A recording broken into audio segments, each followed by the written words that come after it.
welcome to an episode of Creativity Unsheathed. I'm Nino Sigua. And I'm Oliver Sigua. We are brothers. Yes, we are. And today, our mind's eye looks at The best of wizards, basic training, how to draw, storytelling. Tell Me a Story. Mm-hmm.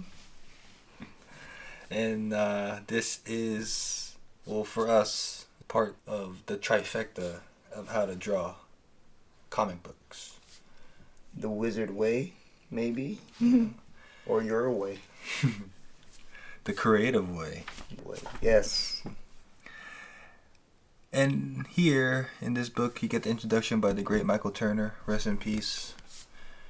And along his side, you get Gary Frank, Terry Dodson, Phil Hester, Joe Kubert, Greg Horn, and George Perez, the great George Perez. And our mind's eye gets to relook at this foundational instructional book. Now, by storytelling, it's storytelling with pictures. Words and pictures, for sure, and told in a sequential form. And that can go far back as cave drawings. Yeah. Cave drawings and Egyptian and real caveman drawings. And that's crazy. Yeah, and that's where all it began. And from that to what you see on the big screen.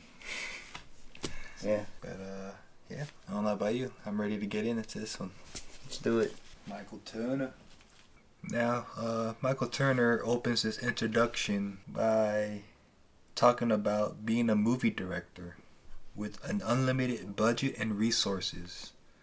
And he connects that concept with being a cartoonist, but the only flaw is that you have to draw everything and anything. And there's a lot of truth to that. I mean, not to sound too righteous, but you are playing God, and you get to create these people within your story. Create different worlds. Yeah, create different worlds for sure. And it is definitely me seem a lonely job sometimes as a cartoonist when you're at the board, but you're not alone with the characters that you create. And they're there to keep you company along the way of this story that you want to tell. Yeah. And there are definitely basic rules to build the foundation, but no clear-cut rule to great storytelling. And you always want to stand out when you want to tell your story. And there's no stereotypical cookie cutter type or way of how something should end or how a story should start. And that's where you as a creator come in and tell that story. Tell something different. Tell something that no one has heard before, seen before, read before, heard before. And he has this quote here: Storytelling turns the photographer into the director. It is the responsibility of the comic book artist to direct the various elements in any given story. And that can be from a western to a romance, comedy, horror. Good example, Tommy Lee Edwards. Oh yeah, with that Marvel 1985, that just the beautiful way that he constructed the beats that you would see in a film. Yeah. And he had previous jobs in the movie industry as a concept story designer. His most notable is Book of Eli, and the Hughes brothers allowed him just to come up with the whole story, and they just went off of that storyboard alone with lack of edits. And that kind of says a lot that he pretty much directed that movie. Yeah, no doubt. And he did it by great storytelling. And just, you have a great visual, and you have a vision, and you have a great team to back you up on that. Go forward. Yeah. Michael Turner talking about utilize the various methods as a cartoonist based on the ammunition of imagination and the time dedicated to the craft to push storytelling to the next level. and what he did with Fathom and his other creations over at Top Cow and Aspen. Yeah, Top Cow and his creator-owned company Aspen. To this day, people still talk about his work. You know, the work is there. It speaks for itself, and you can't take that away from him. And you know, rest in peace. He left great work behind that people will continue to talk about. Rest in peace. Page design. The fundamentals of storytelling. Oh. Yeah, I mean, as a writer, this is the first steps that I would take. And I went through this book a lot of times, and there are different ways of how to go about a script. And especially when it comes with working with your collaborator, and thanks to my brother, I mean, he makes my work even better. And just with his ways of telling a story, like an angle that I wouldn't see. And like, writers get too much credit sometimes, and it's always the collaborator and, you know, the artist that deserves more than what is seen on the pages. Thumbnails. Start off small. Doesn't have to be too detailed, but make sure you use a ruler and actually, you know, size up the panels, get them right, you know, and then roughly lay out, you know, your ideas. How would you break down the page of mine? I'd read the whole page first, over and over, and then I'd see who's talking, and then like I'd arrange it by dialogue. Who's talking first, second, third, and arrange those people. Yeah, and from there, it's kind of like a puzzle. Yeah. Yeah. As far as like the composition wise, and like the beats. Yeah, and if there's like, if there's a lot of people talking, or there's a group of people, you gotta put those all in factor. The panel layouts, how big, how small. Camera sizes. Yeah. And yeah, right there. Watch movies. Watch your favorite movies. All those angles are all storyboards. Yeah. Every scene, every cut, they're all storyboards. That's a comic book right there. They're all panels. Yeah, and no matter how you want to argue it, it is. I mean, every millisecond may not be on the comic book page, but that's what they call the gutters. The space in between the panels. Yeah, that's what that millisecond is. You know, that's what you as the reader gets to fill in. And that's the fun part. That's where the movies come in. Right? That's where the imagination comes in. It's like, oh, how would this get here to here? Adding those extra beats cinematically. But in comics, of course, you're limited to time and space. Yeah. Yeah. But that's why the artist, like my brother, Nino, does his best to put those beats. Try and make it flow right. Yeah. And not too choppy, and where it just flows like a movie.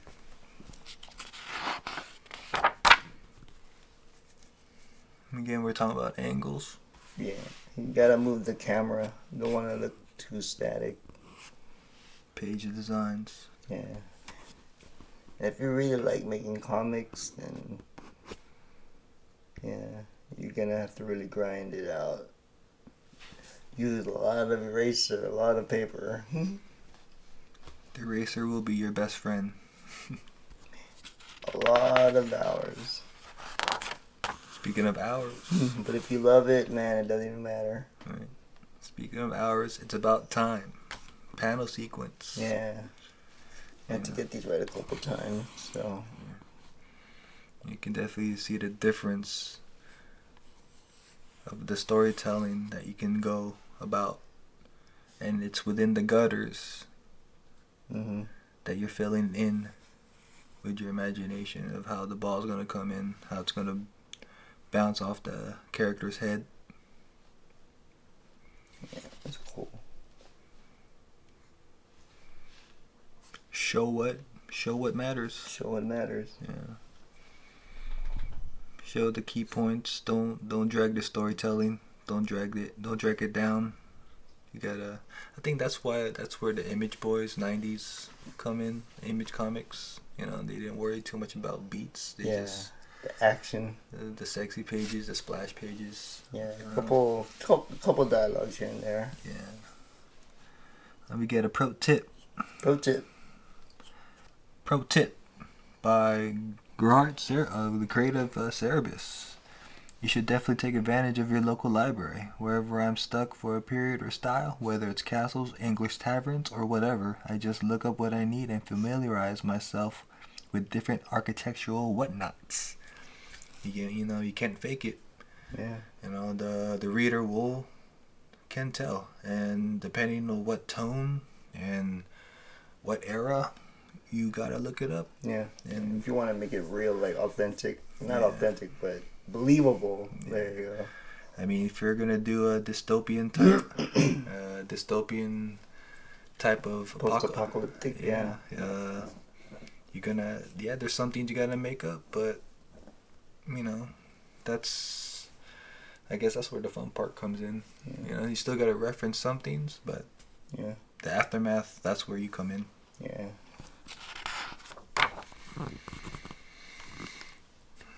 More panel sequences, storytelling. Blow by blow. Rest in peace, Norm Brayfogle. Some great Batmans.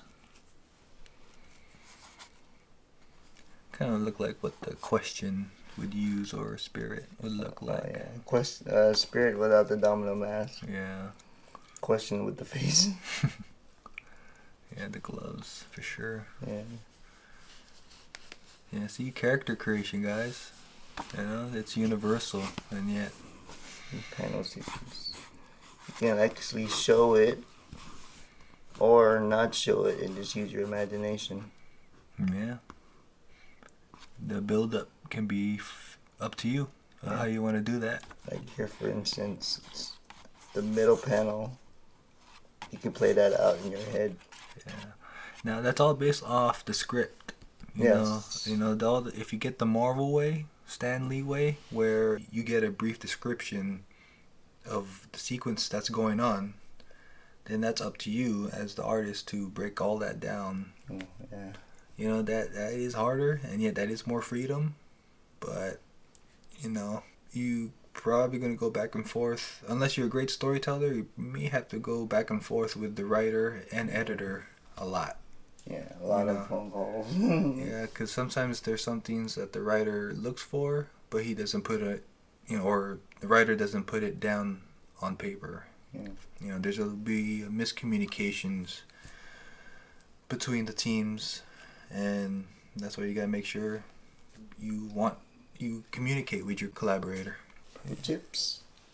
Oh yeah, you definitely. You get a pro tip by Tony Harris.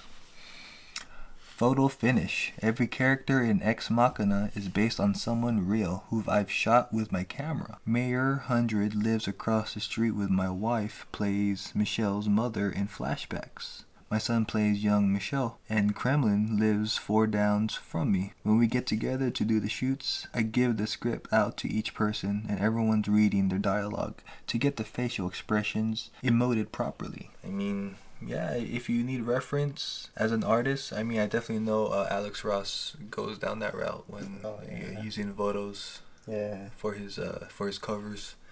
And if that helps you lay out a page and get that pose you need, that facial expression. Yeah, that you're the creator. However your mind's eye sees the storytelling. You're the director, so you're telling actors how to act. Yeah.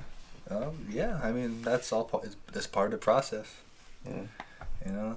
That's like another step of the process. Yeah.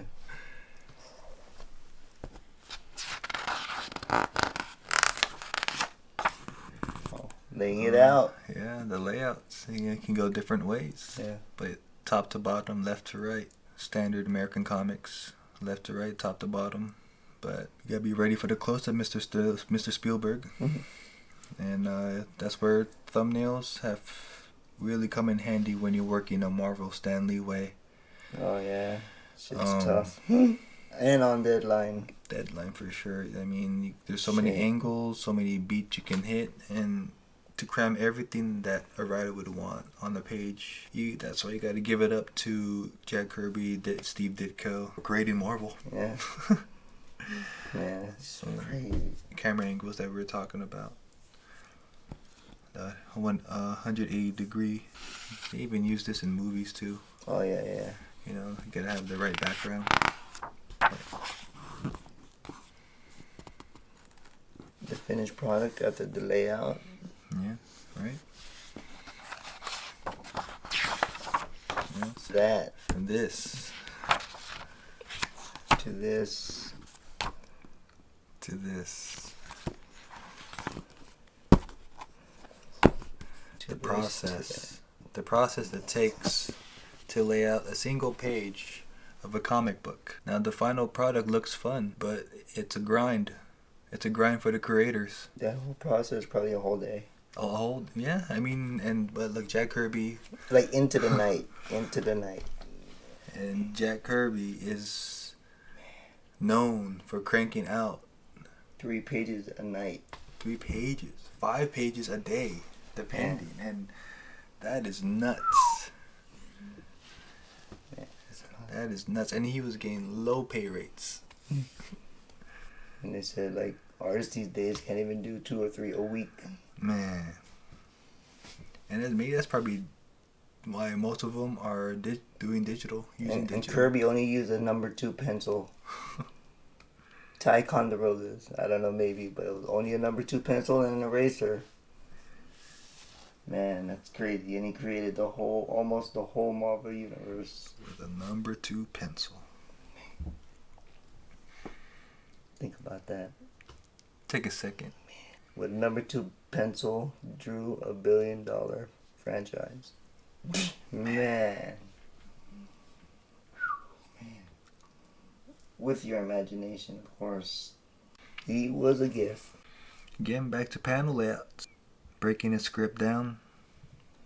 Terry Dodson leading the way. It's kind of like you got like widescreen right here. Yeah, that's like a cinematic type layout. Yeah. Which works. Brian Hitch, you did that for Ultimates. He had that whole cinematic view all the way through.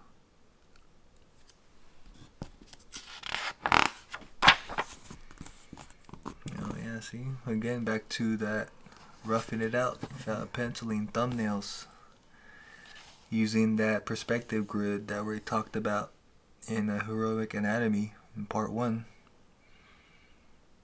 I mean, cool. If you want it to look like this, you gotta go through this. Man. And this was in it's a Marvel script, so it was in a paragraph form. Paragraph form. It was in paragraph form, but like, damn. See, that's beautiful storytelling. That's powerful. Yeah. Really powerful. They gotta go through this in order to get this. This.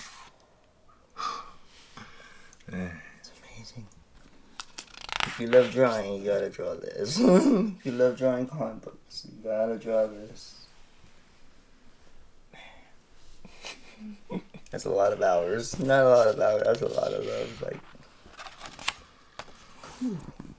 Yeah. Again, I really admire Doug Mankey's work. His Batman stuff, his Joker, really. You know, and if you are going about that Marvel way, you know, you can go with the story beats as much as you want. You know, different ways, different options, but you gotta make sure it's not confusing to the reader. Because, I mean, for me, my mind's eye, I would go here, then go down there. But some would say go here, there, down, that way. But, you know, you're holding the book in your hand, then that's why you get to look at it a couple of times and make it make sense. True. Yeah, that's why you study. You pay to look at that stuff for a reason, not just to look at it hella quick and toss it.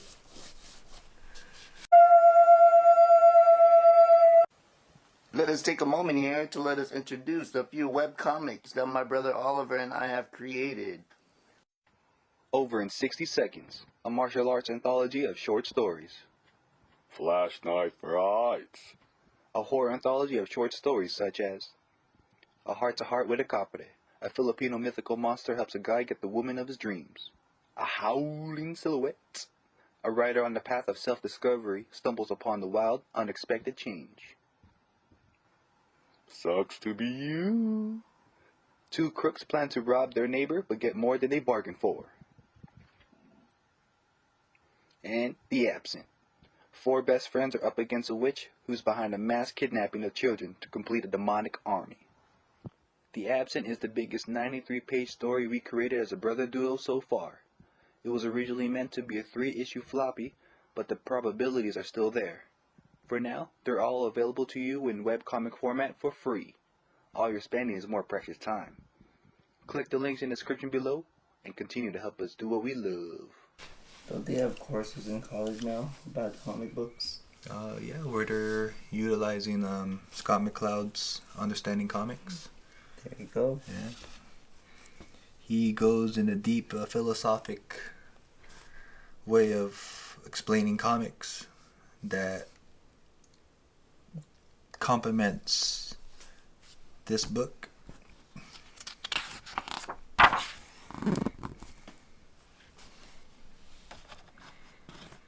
Word balloons. You gotta consider word balloons too in the script. How wordy the scene is. You don't want to draw a beautiful background and it's gonna get covered up with balloons.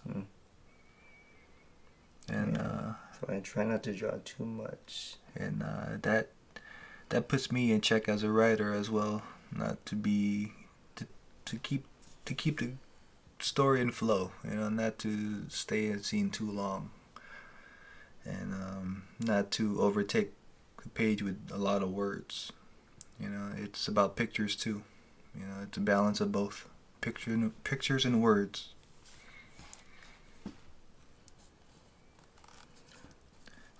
Splash pages. We get the pro tip. Pro tip. By Rags Morales. At this time, he was known for his identity crisis, and he says, "Take a stand. A person's posture can tell us his age, social status, vocation, even what he's thinking. Concentrate on the spine, shoulder, and bend of the knee." Confidence. Yeah. You gotta have confidence in your hero if you're drawing superheroes, or if your character is a protagonist and like an Ash Ketchum of Pokemon, or Naruto, or SpongeBob. Whoever your character is, how simple. You gotta make sure they're selling the scene. Yeah. And splash pages, we're gonna go with the 90s with the Image Boys. That's all they love doing over there in their books is those splash pages. Action scenes. Right? It's like nothing. Money shots. Money shots. It's like that's all they focused on over there. Lack of story, but that's what you try to that's what you try to draw. Yeah, You copy because you freaking love it so much. I mean, you admit, right? You bought those. Yeah. You got some of those spawns. Yes, those I did. I get the Youngbloods. Youngbloods. You got the Savage Dragons. You get the Shadowhawk. Right? Who didn't want to get Wildcats. Jim Lee's Wildcats. Who wouldn't want that? it? Man, Wildcats, man. So, but Mr. yeah. X. But splash pages are what it's all about, and even that is hard to construct, to put together. You Different variations. Yeah, I mean, what looks more eye-catching to the mind's eye?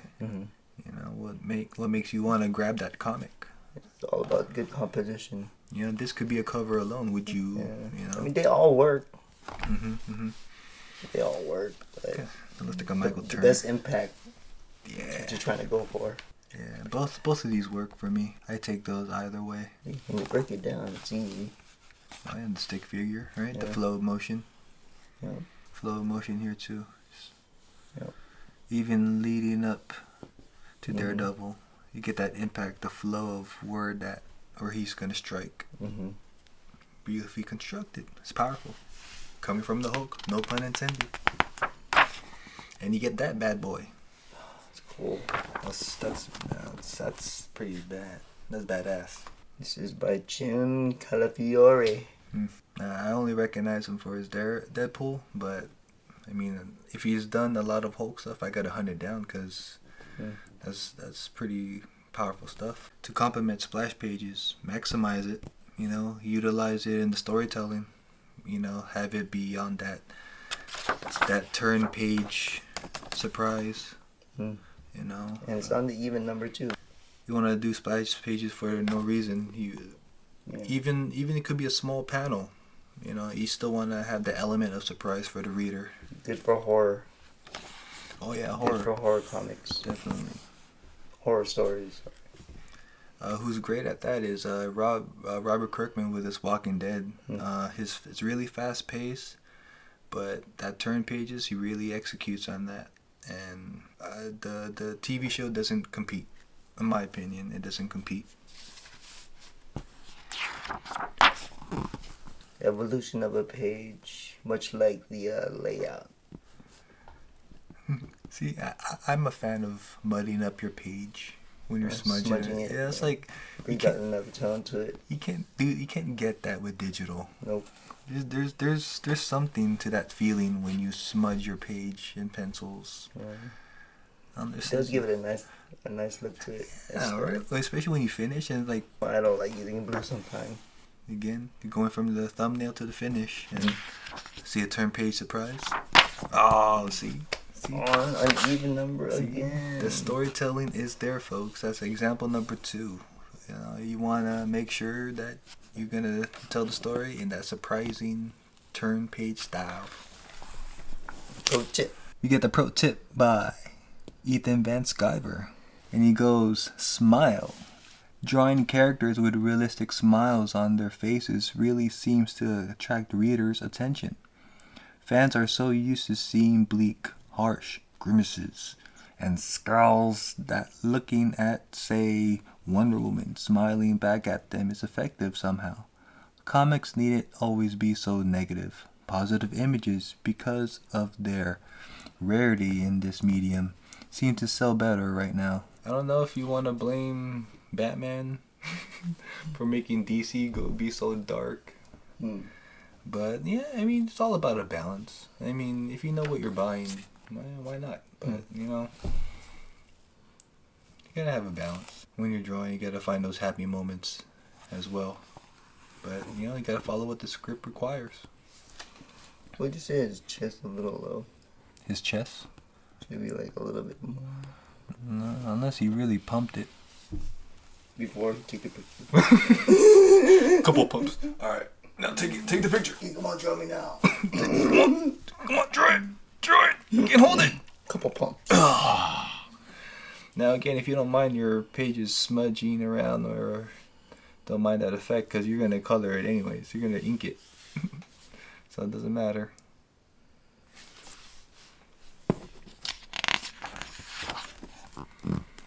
Textures, brushwork. Whose brushwork I admire the most is Bernie Wrightson. Rest in peace, the great Bernie Wrightson. Got the right stuff. The right stuff. And just the way he can utilize those crosshatch, you know, I feel that everyone is in some way want to emulate that in their work, and if they try to deny it, Yeah, that texture on the Nino. that's fucking beautiful. Yeah. Well, yeah, Thor is beautiful too, but that texture, you know, that's really hard to do. Mjolnir. Real advice. Again, like I mentioned, watch your favorite movies. Phil Jimenez mentions Jaws. Keith Giffen, Citizen Kane. Gene Ha, James Bond movies. Oh wow, Goldfinger. Yeah. You can get a lot of references here from the first person point of view. You know, I mean, well, you don't even see Jaws till the very end, towards the end, and it's all camera work by the great Steven Spielberg. You know, just utilizing like what John Carpenter did in Halloween. You know, so the POV. yeah. So then it really brings that tension, and if you can incorporate that in your comics or whatever story you want to tell, whether it be another Jaws-like horror film, or maybe not a horror film, but just in the film in general. You know, just those kind of perspectives, point of view, camera angles really helps tell the story without showing the villain, and yet really showing too much. Really makes it intense. Yeah. Watch him a couple of times, and you'll see for yourself. Or if you do, comment below. Tell us what you think. James Bond. I mean, you can get a lot. Maybe not from his action sequences, but Oh man, bad fight choreography, no good. Sorry. But then with a fucking headlock. flying headlock.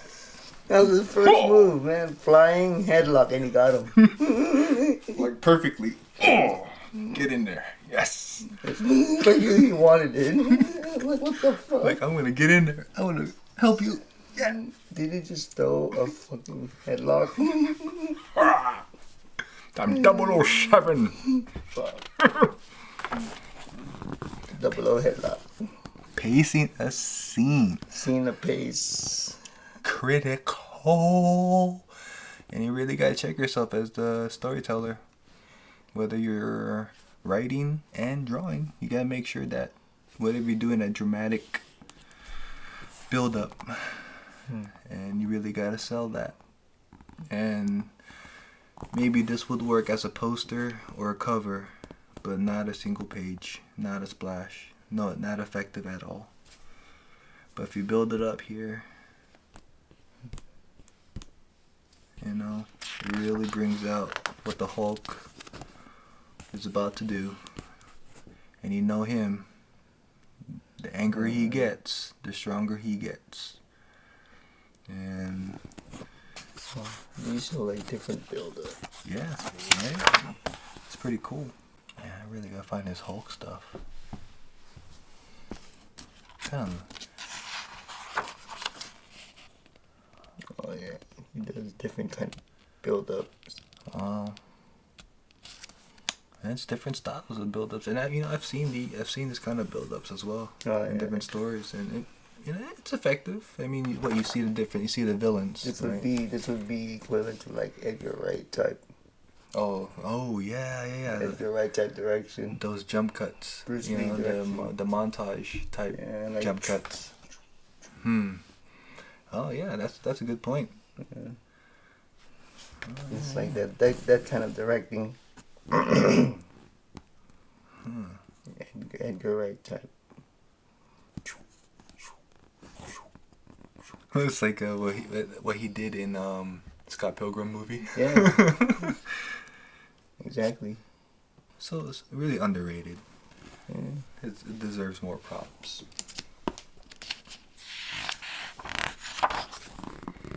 Pacing is an issue. Storytelling is always critical. Like again, you gotta make sure it paces well. Composition's important. It shows how effective the story will be, or the layout. Composition, space, and mood. Out of these three, I'll take them all. But this one stands out to me the most for some reason. It's like More balance. Like it questions it kind of gives that what's down there. Yeah. You know, like is it risky to jump all the way down there if he has to? You know. Or should I even jump?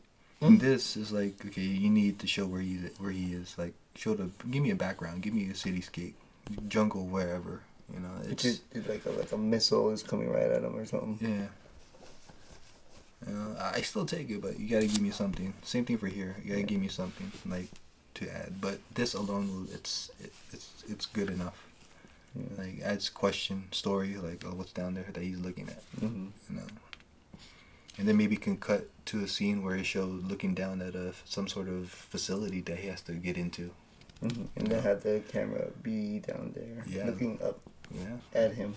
You see these a lot in Japanese manga.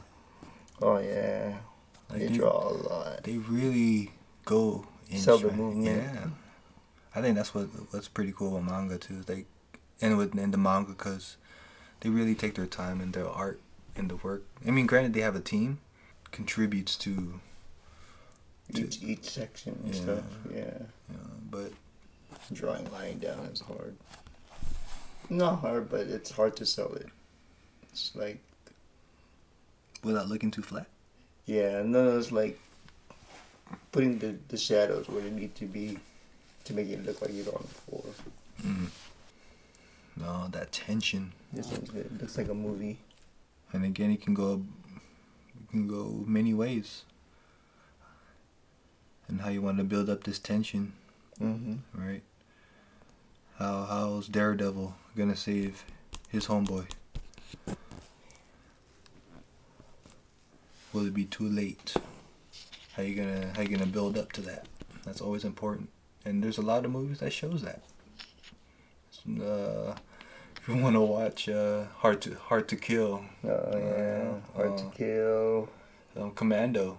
I mean, if you want to go 80s, 90s, go Behind Enemy Lines. You know, that's a good one. Hard Target. Yeah. Hard to Kill. Those are good movies. You can like study tension when it comes down to like these kind of scenes. Yeah, because then you can go the unknown.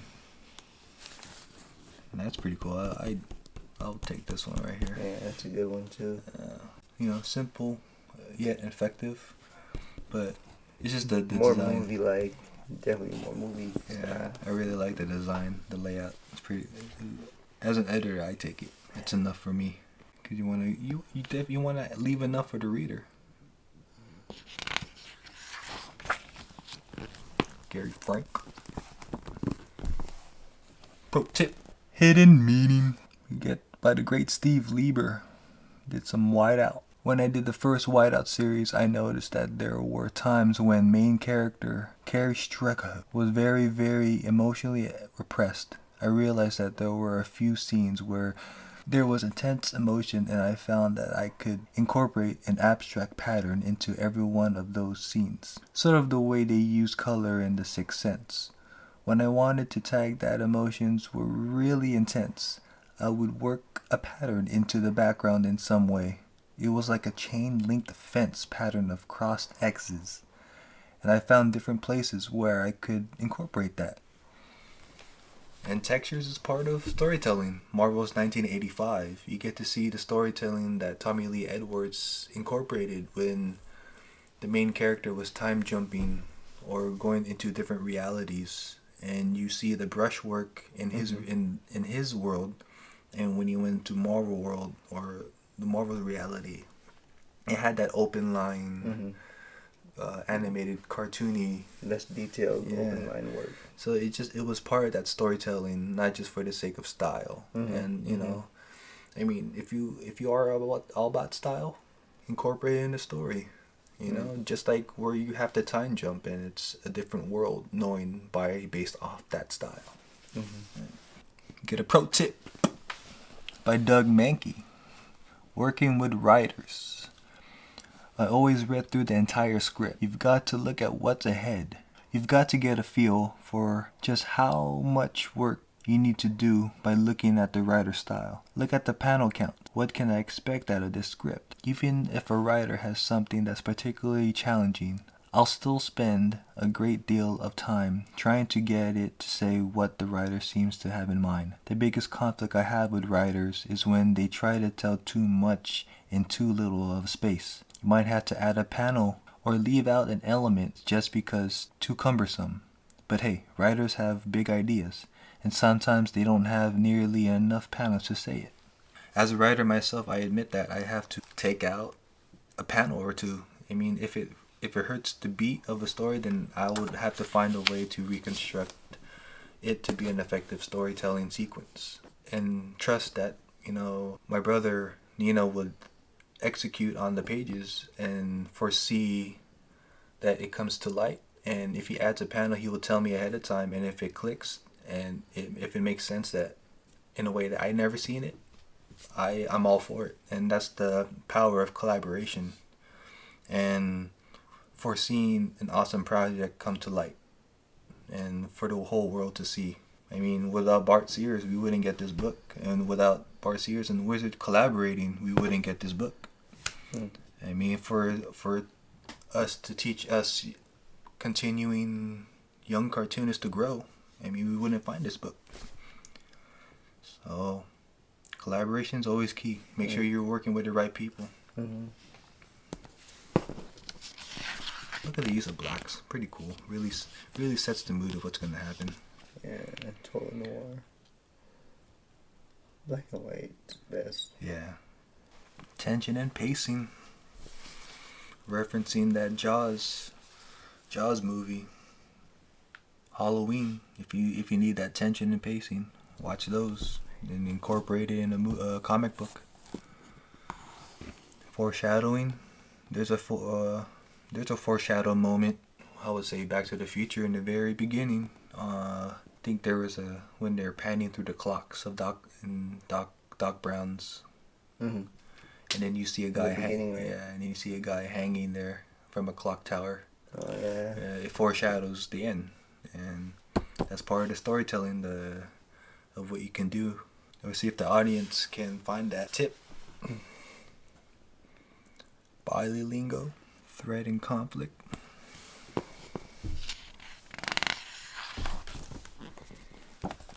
Setting. It's all in the details. Yeah. I mean, it works, but you know, A little boring. yeah. A little something to look at. You know what I mean? But not too much. This is like deadline style. Yeah.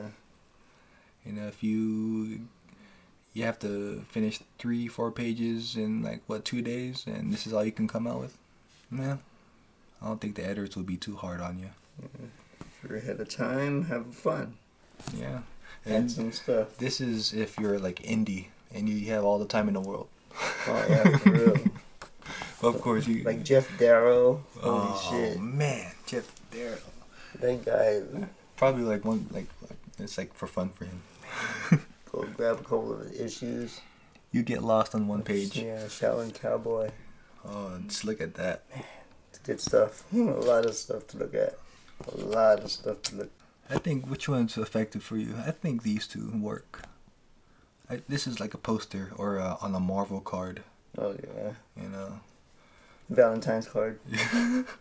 I'm for you. I got the hots for you. I like this one. This one's cool. Yeah, it works. I mean, if you can see if you probably bring them up a little bit where you can see the 4. Yeah. Yeah, then that's cool. Pull it back a little bit. Yeah, just a little bit. But you gotta redraw it. Oh yeah. Like, what do you mean? I spent like... I'm sorry, you gotta redraw it. No! Like, damn it. Nightfall. See? Yeah. Drawing targets. That's tricky too. It's really tricky. And it's like you don't know where the light source may come from sometimes. Yeah. You don't want to just guess, and then you have like spots of whites randomly. So you gotta balance it out in your head. You know.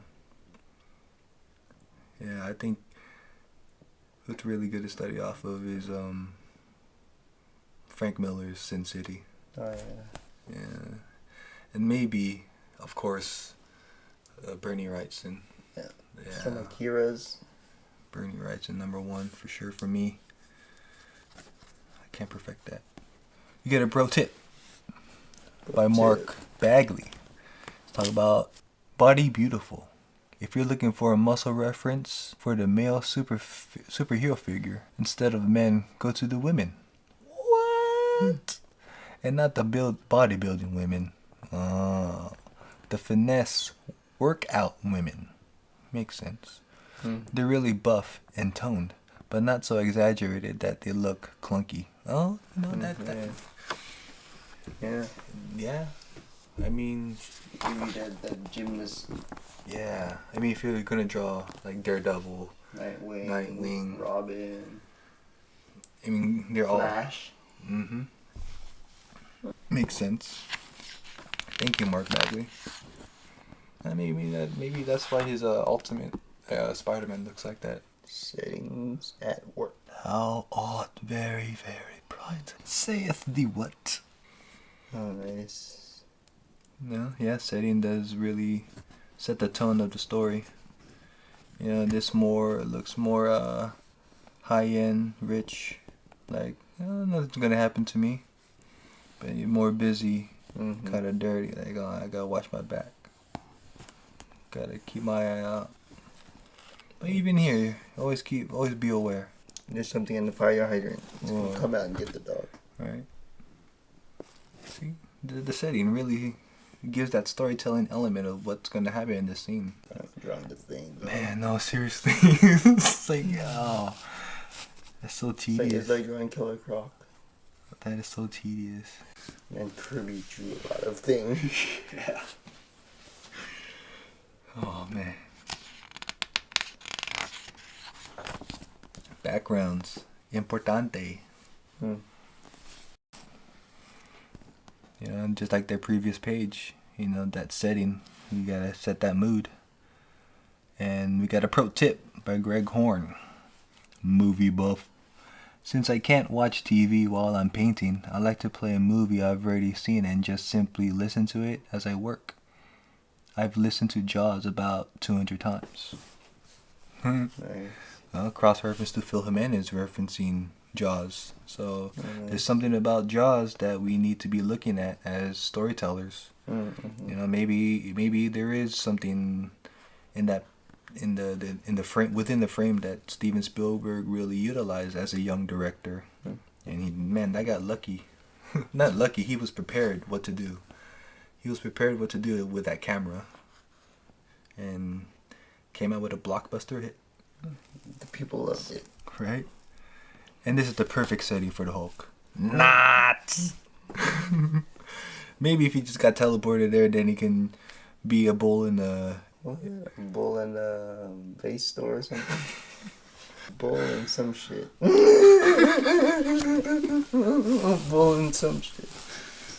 Oh man, a bull in a china shop? Something like that. This is the right setting. And that word, that reference comes in.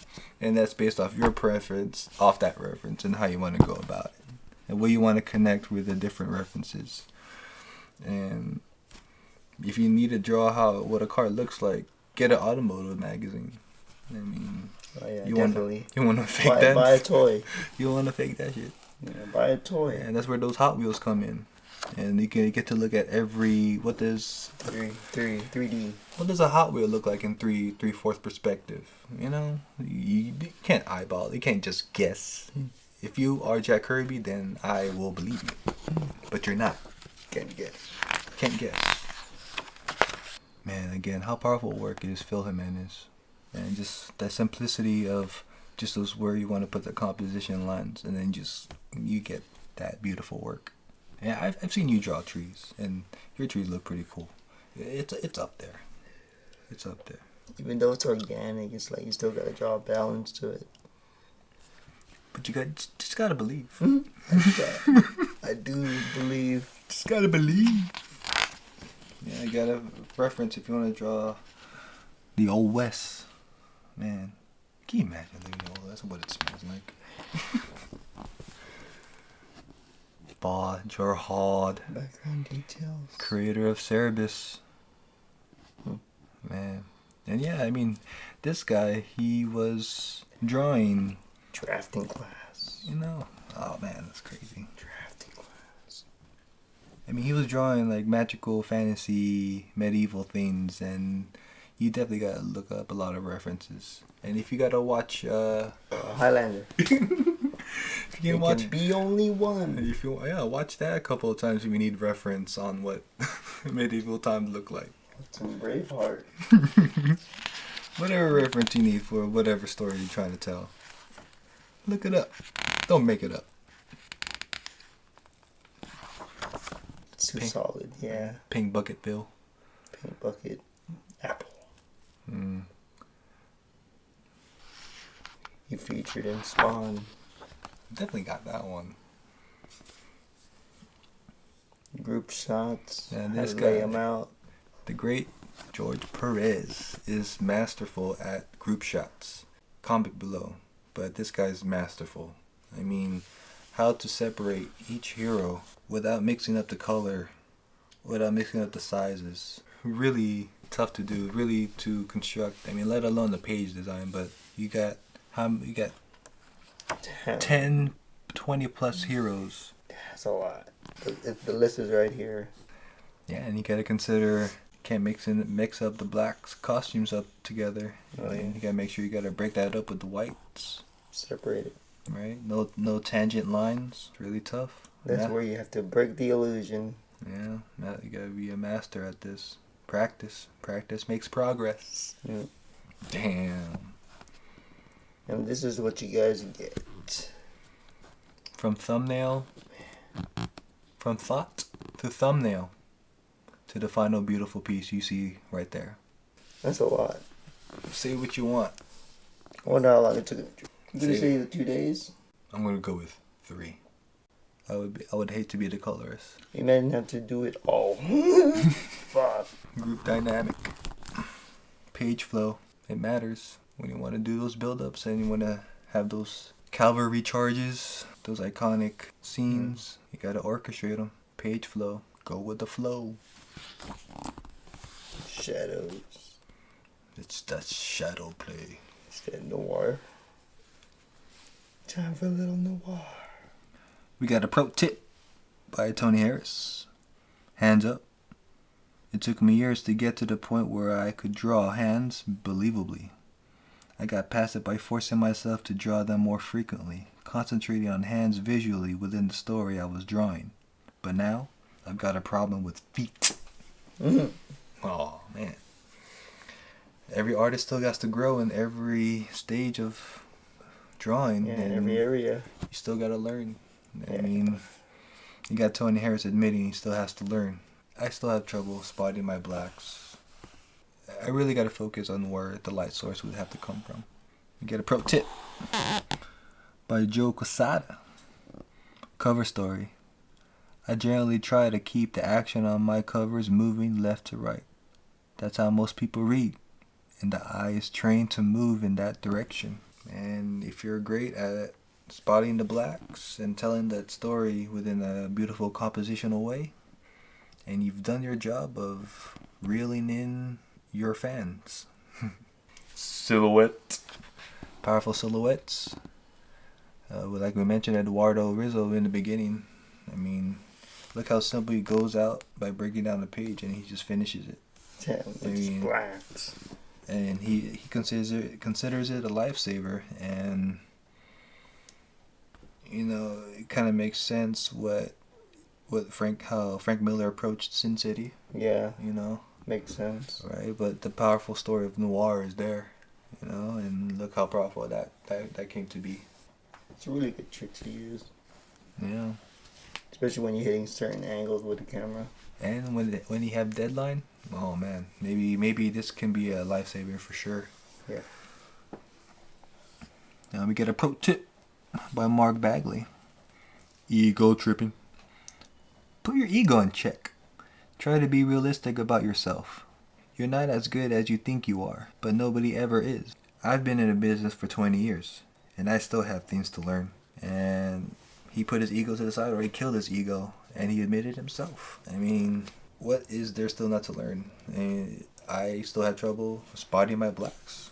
I still have trouble with perspective. Yeah.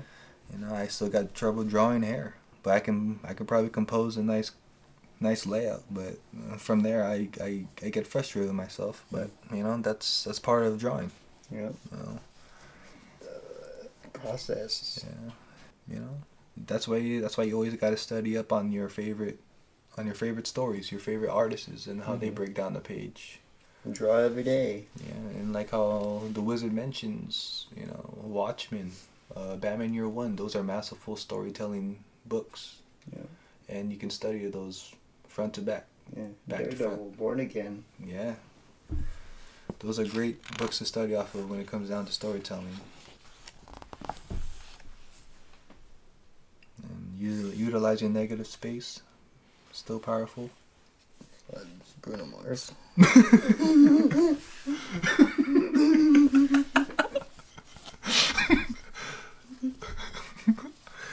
I left the back door open.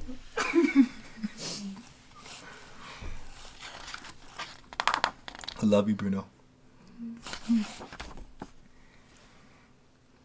More negative space. High. Positively negative. Balance. You gotta balance it out. Balance out. You don't have tangent lines. You're gonna look wonky. You don't have tangent lines. You don't want that. You don't want the tangents. You don't want that. She's saying that to you, so make sure you don't do the tangents. I like Joe Rogan. We get a pro tip. Underground Art by Alex Maleev. The subway in New York City is the most inspiring place to work. I laid out my issues on the N train for years. Hey, see, he kind of shows that anywhere can be a workspace. If you have simple tools to get the job done, you can go anywhere. It's pretty badass. Oh yeah, it's a cool T-shirt right there. Poster. It's cool.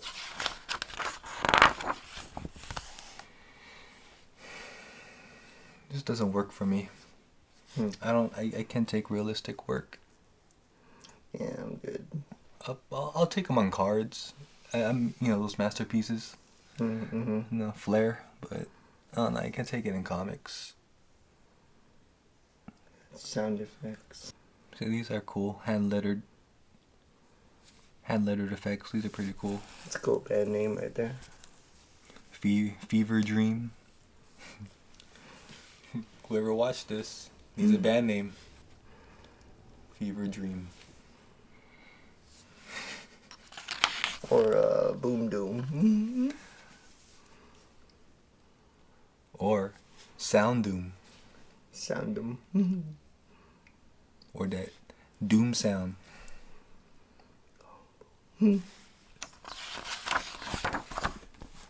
Or just boom. Dinosaurs. Nothing much. See, depending on the style, you don't have to go hyper detail. Yeah. But it still tells the story. It's a dinosaur. It's a big eraser for big problems. Probably meant for this master storytelling by the wizard staff. Challenging the script. Action scene choreography. All important. The killing suspense. Experiment with the pages. You never know how it's gonna turn out. That's why the thumbnails are there for. Do multiple. Try and then pick. Yeah, try out the probabilities, but make sure it flows from the previous into the next page. You don't want to just have different page and they all don't match. Be a humble pie, Know your strengths. And know what you're good at. Practice scripts. Oh, this... That's where you get like some of the Marvel scripts right there. Yeah, like drama and action. Michael Bendis. Says like no cheating. Don't look at the comic. So if you want to practice, you can definitely see how these how a Marvel script gets broken down, or how Michael Bendis goes about a scene. More drama. Yeah, I prefer scripts. You like you like how I construct the full script? Yeah. That's better. Yeah. You don't like having the freedom of doing it your way? No, I still get the freedom. Yeah. Yeah. I just know exactly more what you need on there, and then from that, still get my freedom. Oh, okay. Can you imagine what an Alan Moore script looks like? Hearing for just a one panel is like 4 pages, 5 pages, just for one panel. Man. Shit. Or what was Grant Morrison's script? Oh, for Liam Sharp. The Grant Morrison? Yeah. Green Lantern? Yeah, right? One panel, like a page and a half for one panel. Oh, man. Jeez.